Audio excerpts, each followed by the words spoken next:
옛날부터 불가에서는 부처님이 세상 사람들이 알고 있는 한 면만 있는 것이 아니라 삼신의 묘를 지니고 있다고 말해왔다. 법신, 보신, 응신은 각각 서로 다른 차원의 지혜를 드러내지만 동시에 하나로 어우러져 나눌 수 없다. 그러나 세상 사람들은 흔히 마음으로 일어나는 생각에 집착하며 날마다 금신불상을 정성껏 공경하면서도 불타의 참된 실체가 무엇인지 진정으로 깨닫는 이가 드물다. 이 겉보기에는 단순한 질문이지만 사실 불법의 가장 심오한 핵심 의미를 건드리고 있다. 그것은 황금빛 가을 오후로 햇살이 마치 금빛 폭포처럼 대나무 숲 사이로 쏟아져 내리고 나무 그림자가 흔들리며 산들바람이 대나무 잎을 살랑살랑 스치며 바스락거리는 맑은 소리를 내었다. 공기 중에 희미한 백단향이 가득하여 경사 전체를 평화롭고 고요한 분위기로 감싸고 있다. 석종께서 정성껏 중생 제자들에게 묘법연화경의 심오한 뜻을 설하고 계시니 그 목소리는 산속의 맑은 샘물과 같아 청명하면서도 깊이가 있었다. 앉아있는 제자들은 모두 집중하여 경청하였다. 바로 그때 선명이라는 젊은 비구가 자리에서 일어나 먼저 부처님께 공경의 예를 올리고 말씀드렸다. 제자가 최근 휴식 중에 마음의 의문이 생겨 혼자 사유하기가 두려워 자비로이 가르침을 간청드립니다. 부처님의 눈길이 젊은 제자로 향했다.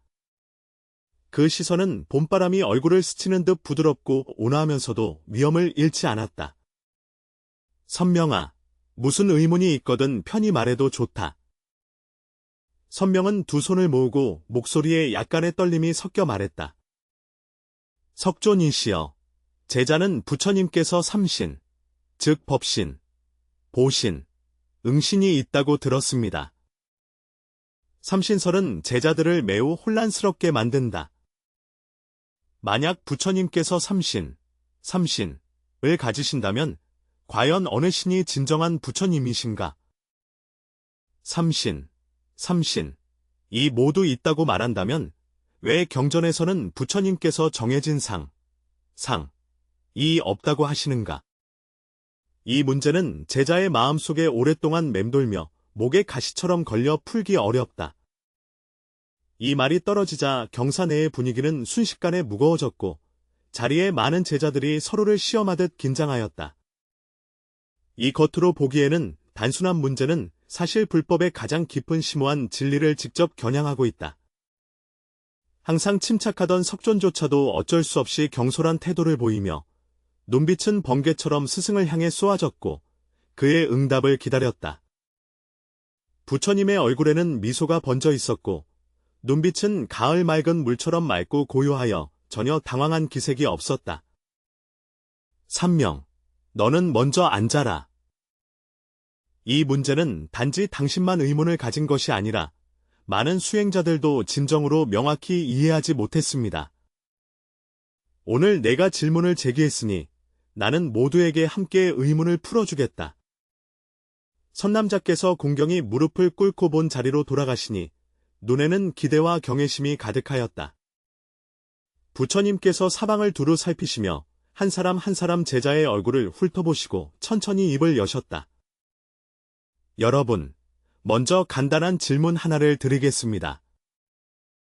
여러분이 밤에 호수에 비친 밝은 달을 볼 때 어느 것이 진정한 달인지 생각해 본 적이 있습니까? 제자들은 서로를 바라보며 존자가 왜 갑자기 달에 대해 이야기하는지 설명하지 않았습니다. 안한 존자는 부처님의 사자로서 평소에 매우 기민하여 먼저 대답하였다. 세존, 물론 하늘에 뜬 그 밝은 달이 진실한 것입니다. 호수 속의 달은 단지 수면에 비친 그림자에 불과하다. 세존은 약간 손에 땀이 났다. 아난이 말한 것이 틀리지 않았다. 그러면 다시 묻겠습니다. 만약 10개의 호수가 있고 각각의 호수에 달의 반영이 나타난다면 이때 달은 하나일까요? 아니면 11개일까요? 이번에는 여러 제자들이 한마음으로 답했는데 자연히 달 하나였다. 잘했다. 석종께서 미소 지으시며 말씀하셨다. 달은 여전히 그 밝은 달이지만 물이 있어야만 비추어진 반영이 나타난다. 달 그림자는 10개라도 달은 언제나 하나뿐이다. 달은 비친 그림자에 많고 적음에 의해 자신의 존재가 더해지거나 줄어들지 않는다. 마찬가지로 그림자도 본체가 없으면 독립적으로 존재할 수 없다. 삼명은 눈의 깨달음에 빛이 번뜩였으나 마치 완전히 이해하지 못한 듯 고개를 숙이고 깊은 생각에 잠겼다. 부처님께서 차근차근 지혜롭게 이끌며 계속 물으셨다. 그렇다면 하늘에 있는 달은 어떤 모양일까? 제자들이 한마음 한뜻으로 먼 길을 떠났다. 초승달이 3일이거나 18일이라면 어떠한가요? 초승달인 걸음, 제자들이 대답했습니다. 부처님의 눈길이 선명에게로 향했다. 선명아, 달은 그것 때문에 모양이 변한 적이 있는가? 선명은 문득 깨달았다. 아니다. 달 자체는 결코 변하지 않았다. 단지 지구와 태양의 상대적인 위치가 다를 뿐이어서 우리가 보는 달의 모습이 달라질 뿐이다. 선제. 부처님께서 잠시 고개를 끄덕이셨다. 중생들이 달을 보되 인연이 있으면 볼 수 있고 인연이 없으면 보지 못하나 그러나 밝은 달 한 바퀴는 한결같이 변하지 않는다. 마찬가지로 나의 법신은 하늘 위의 밝은 달과 같아 항상 변함이 없고 응신은 물속의 달 그림자처럼 인연에 따라 보이며 보시는 달빛과 같아 온 세상 중생을 두루 비춘다. 세 가지는 겉으로는 달라 보이나 실제로는 같은 인연과 같은 본체이다. 선명은 두 손을 합장하고 눈 속의 망설임이 조금 줄었지만 아직 완전히 사라지지 않았다. 제자는 조금 깨달았으나 아직 완전히 이해하지 못하였습니다. 법신, 법신, 보신, 보신, 응신, 응신, 은 불교에서 부처님의 세 가지 몸, 삼신으로 각각의 차이와 연관성을 가지고 있습니다. 법신은 진리의 몸으로 불변하는 궁극적 실체를 의미합니다. 이는 모든 법의 근원이며 형상이나 개별성을 초월한 상태입니다. 보신은 보응의 몸으로 과보, 결과로 나타나는 불성에 성취된 몸을 뜻합니다. 이는 깨달음의 결과로 나타난 부처님의 본질적 실체를 나타냅니다. 응신은 현현의 몸으로 중생들을 제도하기 위해 다양한 모습으로 나타나는 부처님의 화신을 말합니다. 이는 중생의 이해력과 인연에 따라 나타나는 신비한 몸입니다. 이 세 몸은 서로 분리된 것이 아니라 하나의 깨달음의 여정에서 서로 보완하며 연속적으로 작용합니다. 진정한 나 또는 참된 자아를 대표하는 몸은 법신이며 이는 근본적인 진리와 불성 그 자체입니다. 그러나 중생과의 관계 속에서는 응신과 보신의 모습도 중요한 역할을 합니다. 부처님은 일어나 경사문으로 걸어가시더니 손가락을 뻗어밖에 우거진 보리수 나무를 가리키셨다. 선명아, 너는 저 보리수 나무를 보아라. 선명은 부처님이 가리키신 방향을 따라 바라보니 한 그루의 가지가 무성하고 잎이 무성한 보리수가 산들바람에 부드럽게 흔들리고 있었다. 햇살이 잎 사이로 스며들어 땅 위에 얼룩진 빛과 그림자를 들이우고 있었다. 무엇을 보았느냐? 부처님께서 물으셨다. 제자가 보리수의 뿌리, 줄기, 가지와 잎을 보았다. 선명하게 있는 그대로 답변합니다. 부처님께서 미소를 지으며 물으셨다. 그렇다면 너는 말해보아라. 진정한 보리수는 어느 부분인가? 뿌리를 내린 땅속인가? 아니면 위아래를 잇는 줄기인가? 혹은 바람에 흔들리는 가지와 잎인가? 선명은 깊은 사유에 잠겼고 정사는 고요했다. 오직 바람에 스치는 대나무 숲소리만이 들려왔다. 잠시 후 선명이가 머리를 들며 눈에 지혜의 빛을 반짝이며 말했다. 석존이시여, 저는 깨달았습니다. 뿌리, 나무줄기, 가지와 잎은 모두 보리수의 불가분의 구성 요소이다. 어느 부분이 진정한 보리수인지를 말하는 것은 참으로 대답하기 어렵다. 뿌리가 깊이 내려야 양분을 빨아들일 수 있고, 줄기가 곧게 서야 가지와 잎을 만들 수 있으며, 가지와 잎이 무성해야 광합성을 할 수 있다. 세 가지는 하나도 빠뜨릴 수 없으며 함께 완전한 보리수 나무를 이룬다. 앞불사, 앞불사. 부처님께서 칭송하셨다. 보리수는 뿌리가 깊이 뻗어 대지의 정수를 빨아들이고 나무줄기는 곧고 강인하여 위와 아래를 잇고 가지와 잎은 무성하여 모두 햇빛과 이슬을 받는다. 세 가지는 겉으로는 달라 보이나 실제로는 하나이며 서로 의존하고 있다. 나의 삼신 또한 이와 같은 이치이다. 이때 지혜로 이름난 가야존자가 자리에서 일어나 몇 걸음 앞으로 나아가 두 손을 맞잡고 공경하며 물었다. 세존이시여, 선명님의 질문은 확실히 많은 수행자들의 의혹을 대표합니다. 삼신, 삼신은 불교에서 부처님의 세 가지 신성한 모습을 의미하며 각각의 특성과 상호관계를 이해하는 것은 수행에 큰 도움이 됩니다. 첫째, 법신, 덤에이기여은 부처님의 진리의 몸으로 모든 법의 본질과 진리 자체를 상징합니다. 법신은 형상이나 국한된 형태가 없으며 우주 만유의 진리와 불변하는 본성을 나타냅니다. 이것은 부처님의 궁극적이고 무상한 실체입니다. 둘째, 보신, 세머거케이어은 보답의 몸이라 하며 깨달음을 이룬 성취의 몸입니다. 보신은 중생에게 법을 설하고 이익을 주기 위해 나타나는 신성한 모습으로 극락세계나 보리수 아래에서 부처의 권능을 나타내는 미묘하고 찬란한 형상입니다. 보신은 불법을 선포하여 중생들의 수행을 돕습니다.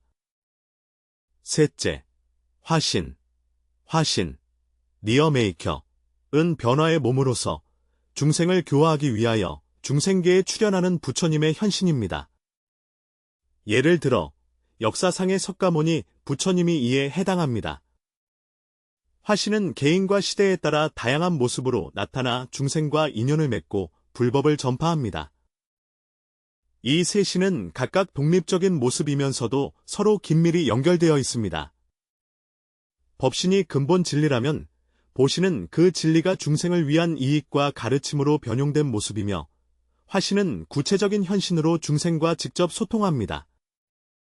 삼신은 부처님의 전면적이고 다면적인 면모로서 수행자는 이 삼신의 의미를 깨닫고 자신의 참된 본성과 중생을 위한 자비를 실천하는 데에 도움이 됩니다.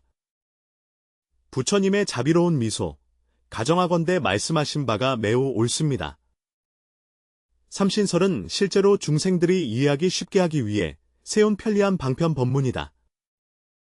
부처님의 눈빛은 그 자리에 있는 모든 제자들을 두루 살피셨다.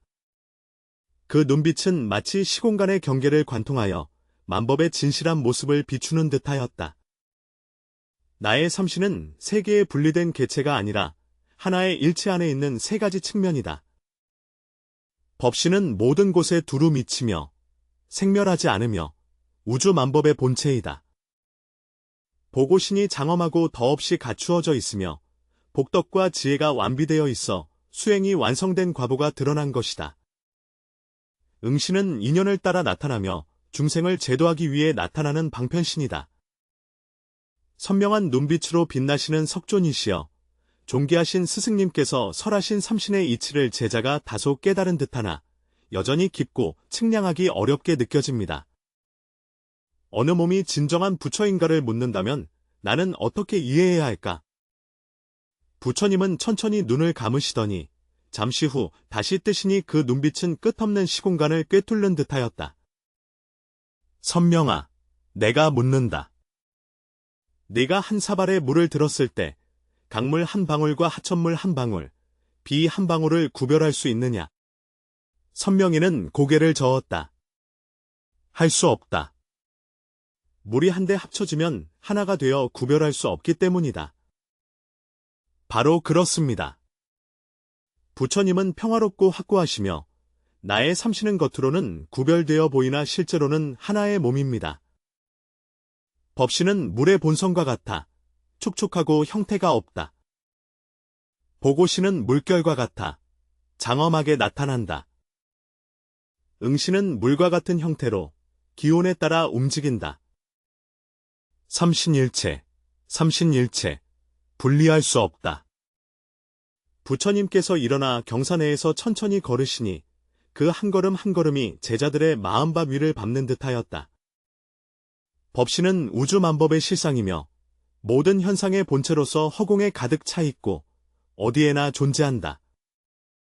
화엄경에는 법성은 모든 곳에 편재하며 모든 중생은 곧 국토임을 설하고 과거, 현재, 미래 3세를 모두 품으며 남김이 없고 또한 형태나 상이 있어 얻을 수 있는 것이 아니라고 하였다. 법신은 상도 형상도 없으며 생멸하지 않고 시공을 초월하여 항상 변함없이 머문다. 존자는 잠시 숙고한 후 자신의 의문을 제기하였다. 세존이시여, 만약 법신이 무상이라면 중생들은 어떻게 볼 수 있습니까? 무상의 법이 어떻게 작용할 수 있습니까? 부처님께서 미소를 지으며 대답하시기를 바로 무상이기 때문에 모든 상을 나타낼 수 있는 것입니다. 마치 허공이 무형이면서도 만물을 담을 수 있는 것과 같다. 법신은 형상이 없지만 모든 형상의 근본이다. 예를 들어 허공은 색도 없고 형상도 없으나 색계의 만물을 포용할 수 있다. 또한 대지는 말하지 않아도 만물을 자라게 한다. 법신 또한 이와 같아서 형상도 없고 모습도 없으나 모든 법의 근본이다. 부처님께서 항상 묵묵히 기록하던 안한존자께로 몸을 돌리셨다. 보신, 은 수행이 원만하게 이루어진 과보의 현현으로 32상과 80종호를 갖추고 정토에 머물며 여러 보살에게 법을 설한다. 대지다론, 대지도론에서는 말하길 부처님을 보온하는 자는 무량한 광명과 무량한 음성, 무량한 상호를 지니며 그 광명이 사방 십방 세계에 두루 비친다. 보신, 은 인지에서 수행의 원만한 성취이며 부합과 회통, 부회의 쌍수의 완벽한 구현이라 하였다. 선명은 존경과 의구심이 가득한 눈으로 질문했다. 석존이시여, 보신, 은 이처럼 장엄하고 특별한데 왜 우리 보통 중생은 그것을 볼 수 없습니까? 왜 보살 대사만이 볼 수 있는가? 부처님께서 자비롭게 설명하시길 선명한 이는 천리박도 볼 수 있는 맑은 눈을 가진 사람과 같고 눈먼 자는 한 걸음도 걷기 어려운 사람과 같다. 보고시는 청정무염하여 오직 가까이에서만 볼 수 있다. 중생의 마음에는 침탁한 때가 있어 탁한 물처럼 달을 비추기 어려우니 어떻게 정청하고 장엄한 보신을 볼 수 있겠는가? 중생들의 업장은 매우 깊어 마치 새카만 밤과 같으니 어떻게 찬란한 태양빛을 볼 수 있을까? 오직 보살이 수행을 원만히 하여 번뇌와 번뇌의 때를 끊어야만 보신의 장엄한 상호를 볼 수 있다. 부처님께서 마지막으로 가리키신 이 현재의 육신, 응신은 중생을 제도하기 위하여 인연 따라 구현된 형상이다. 금강경에 이르기를 형상으로 나를 보고 음성으로 나를 찾는 자는 이른바 사도에 행하느니라. 법신을 볼 수 없으니 지금 내가 여러분 앞에 있는 이 색신이 즉 응신이다. 응신은 마치 달 그림자와 같아 인연에 따라 나타나고 소멸하며 중생을 제도하기 위해 나타나는 편리한 신체이다. 부처님께서는 계속해서 설명하셨다. 응신은 중생의 근기와 복덕에 따라 각각 다른 모습으로 나타난다고 하셨다. 보살에 대해서는 나는 즉시 보살신을 나타낼 수 있다. 성문에 대해서는 내가 현재 성문신이 될 수 있다. 세간의 사람들에게 나는 세간의 몸으로 나타날 수 있다. 심지어 비인간 중생에게도 나는 같은 종족의 모습으로 나타나 그들을 제도할 수 있다. 이는 마치 한 바퀴 밝은 달이 1000개의 강과만 개의 물줄기에 비추어져 물의 맑음과 흐림에 따라 각각 다른 영상을 드러내지만 달 자체는 결코 변하지 않는 것과 같다. 선명은 여기까지 듣고 마음이 환히 밝아졌다. 세존, 저는 이해했습니다. 당신의 말은 삼신이 본래 하나의 체성이며 다만 서로 다른 근기에 따라 중생을 제도하기 위해 편의상 삼신이라 말하는 것이라는 뜻입니다. 이는 마치 물이 액체, 고체, 기체의 세 가지 형태를 가지지만 본질적으로 모두 물이고 나눌 수 없다는 것과 같습니다. 부처님은 미소를 지으며 두 손을 모으고 잘했다. 잘했다. 너는 이미 이해하기 시작했다. 법신은 체이고 보신은 상이며 응신은 용이다. 큰 바다의 물, 파도, 습성은 겉으로는 셋으로 보이나 실상은 하나의 몸체이다. 얼음, 물, 수증기와 같이 형태는 다르나 본질은 동일하다. 부처님께서 두 손을 모으시자 순간 금빛 광명이 몸에서 퍼져나와 경사 전체를 밝히셨다. 그러므로 선민이여, 어느 신체가 진정한 불식인가 묻거든 답은 삼신 모두이자 동시에 삼신 모두가 아님이라. 어떤 한 몸을 진실로 집착하면 이원대립에 빠지게 된다. 삼신일체를 진실로 깨달을 때야 비로소 부처님의 진신을 볼 수 있다. 이때 저녁 노을의 장광이 커튼 사이로 스며들어 부처님 몸 위에 드리워졌다. 그의 그림자는 땅에 선명하게 드리워져 있다. 부처님은 자신의 그림자를 가리키며 물었다. 선명아, 이 그림자가 나인가? 선명이 잠시 생각한 뒤 대답했다. 아닙니다. 그러나 부처님과 뗄 수 없는 존재입니다. 석존이 없으면 그림자도 존재하지 않는다. 석존이 계시니 그림자가 자연히 드러난다. 부처님은 다시 자신의 색신을 가리키며 말씀하셨다. 이 색신이 내가 맞는가? 선명은 더욱 자신 있게 답하였다. 석존의 색신은 석존의 전부가 아니다. 색신은 생하고 멸하지만 석존의 법신은 생멸하지 않는다. 부처님께서 마지막에 허공을 가리키셨는데 그럼 허공이 나인가요? 선명은 두 손을 합장하고 눈에 눈물이 반짝이며 감격에 겨워 목소리가 다소 떨렸다. 공원은 석존이 아니나 석존의 법신과 둘이 아니며 다르지 않다. 공은 모든 처소를 포용하여 만물을 담아내면서도 물들지 않으며 법신 또한 모든 처소에 있어 생멸하지 않고 항상 머무른다. 부처님의 얼굴에 기쁜 미소가 번졌다. 선명아, 너는 이미 진정으로 깨달음을 시작했구나. 부처님의 삼신, 10여 10일, 마치 한 바퀴의 밝은 달이 만천을 비추는 것과 같습니다. 물속의 달은 진정한 달이 아니나 달의 형상을 나타낸다. 하늘의 달은 실제하는 것처럼 보이지만 궁극적인 실상에서 보면 모두 인연에 의해 일어난 환상일 뿐이다. 오직 밝은 달의 성품만이 상대적인 두 인연을 초월하여 진실하고 거짓이 없다. 선명기는 재빠르게 무릎을 꿇고 땅에 머리를 조아리며 눈물이 땅을 적셨다. 세존의 크신 은혜로 제자는 오늘에야 마침내 깨달았습니다. 법신은 부처의 본체로서 모든 것에 두루 밑이나 형태나 상은 없다. 보고신은 부처님의 상호로서 장엄이 비할 데 없고 복덕과 지혜가 원만하다. 응신은 부처님의 작용으로 인연에 따라 나타나 중생을 제도한다. 삼신은 각각 다르게 나타나지만 본질은 하나이며 마치 물, 얼음, 증기와 같아 형태는 다르나 본질은 같다. 부처님께서 손을 내밀어 선민의 머리를 어루만지시니 그 손바닥은 봄바람처럼 따뜻하였다. 선제로다. 안욕따라 삼맥삼보리. 너는 이미 삼신의 이치를 깨달았다. 어느 몸이 참된 부처인가 묻는다면 답은 같지도 다르지도 않으며 있음도 없음을 아닙니다.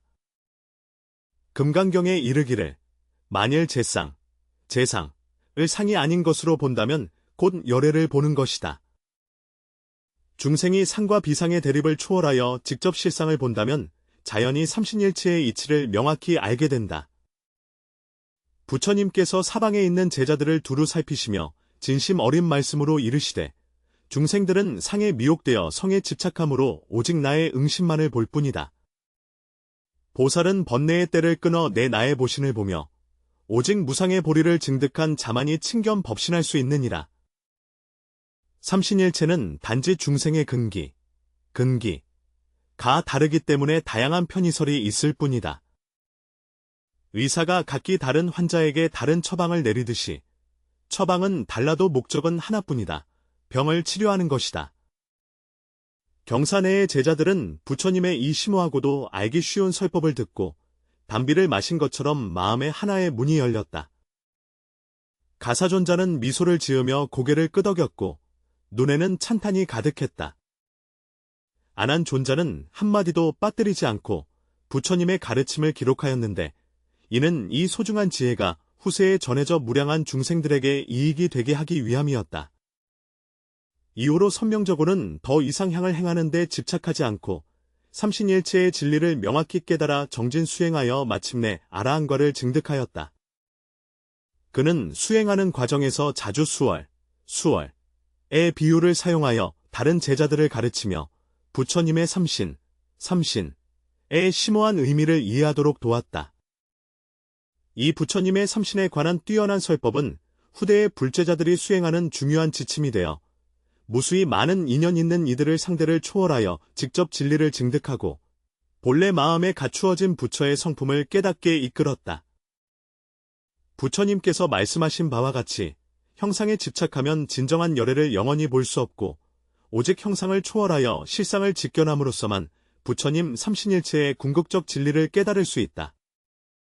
수백 년 후 오늘날 우리가 금신 부처상 앞에 서서 두 손을 모아 예배할 때 우리는 과연 누구를 예배하는지 생각해 보아야 합니다. 그것은 바로 그 금신 조각상일까요? 아니면 부처님의 응신일까요? 장엄한 모습의 보신일까요? 아니면 모든 곳에 편재하는 법신일까요? 혹은 모든 상대적 개념을 초월한 말할 수 없고 잡을 수 없으며 불가사의한 궁극적 진리일까요? 밝은 달 하나가 만강을 비추듯 물에 비친 달은 진정한 달이 아니니 물에 비친 달에 집착하는 것은 결국 미혹일 뿐입니다.